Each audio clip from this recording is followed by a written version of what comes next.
Leroy taking on Tri-Valley. Tri-Valley has kind of dominated the conference of late, but Leroy's got a lot of players back from a very good team a year ago, and Leroy's in control tonight. This is Brock Owens with a short touchdown run to give Leroy an early lead. Then Brock Owens is going 45 yards for a touchdown, and they are celebrating in Leroy tonight. Leroy knocks off Tri-Valley in convincing fashion, 41-14.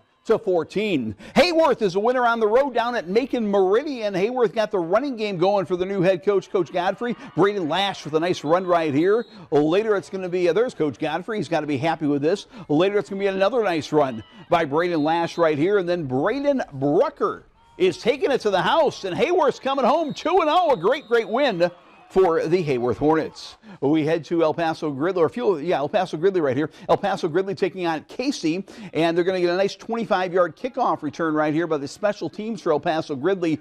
Unfortunately, they were kicking off a lot, especially in the first half, because Casey got their passing game going. Nolan Clement right here to Ryan Richards for a 25-yard touchdown. El Paso Gridley played better in the second half, but Casey wins it by a final score of 28-14. We head to Minonk, where Fieldcrest was taking on Moweaqua Central A&M this evening. Jackson Hakes is in on the tackle right here for Fieldcrest, but it's pretty pretty far downfield by the time he makes the tackle right here. Central A&M is going to punch it in with their bruising fullback right here, and Central A&M beats Fieldcrest tonight 42-14. Hey, a special night in Flanagan as they honor the 1974 state champs. 50 years ago, Flanagan won the first ever state football championship, and that team was honored tonight. As far as the game tonight, how about the interception right here by Peoria Heights' Maddox Callister. Callister with the pick for the Patriots, but back comes Flanagan. It's a Seth Jones handoff to Logan Ruddy, and Ruddy a rushing touchdown to make it 14-zip. And that we got that score wrong. Flanagan won the game 38-8.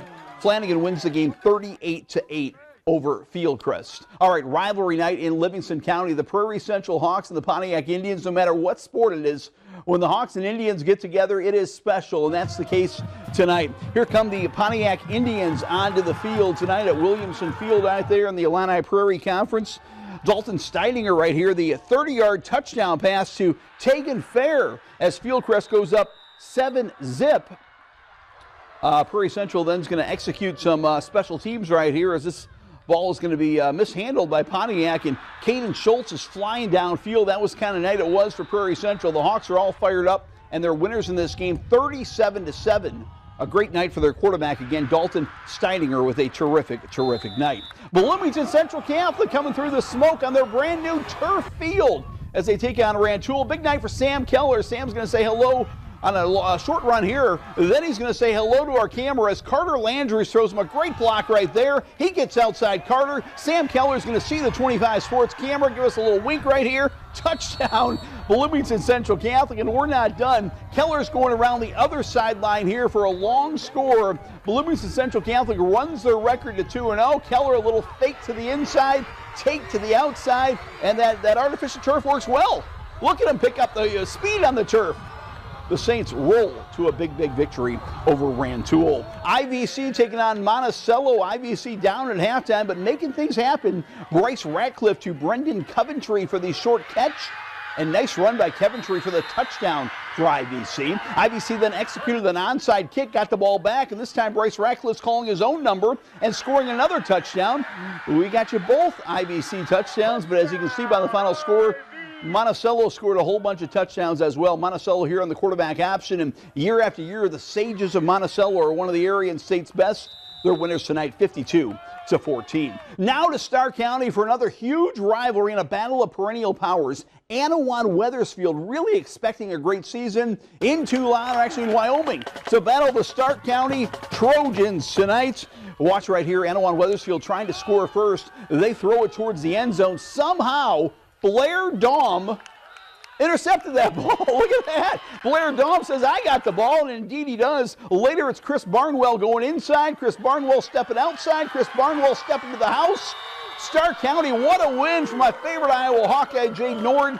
Starr County 14, Anawan-Wethersfield 13. The Princeville Princes down in Havana tonight, and the Pond of Pain. You get it, Ducks? The Pond of Pain. Well done by Havana. This was a great game. Jake Williams to Jet Bedingfield for a nice gain right here. Later, Jake Williams will score a touchdown for Princeville. but Havana led the game late. Princeville needed a last-second safety, a safety, to win the game 28-27. Jake Williams a touchdown right there. Elmwood, it was at Illini West. We're still trying to get you Farmington highlights. Farmington was a big winner tonight over West Hancock. Elmwood, a big winner over Illini West. Bo Windish with a short run right here. Later, it's going to be Bo Windish again. That was a score by Windish. Later, Bo Windish with another great run for Elmwood Brimfield. Elmwood Brimfield's a winner in this game, 42-12. Elmwood Brimfield is 2-0.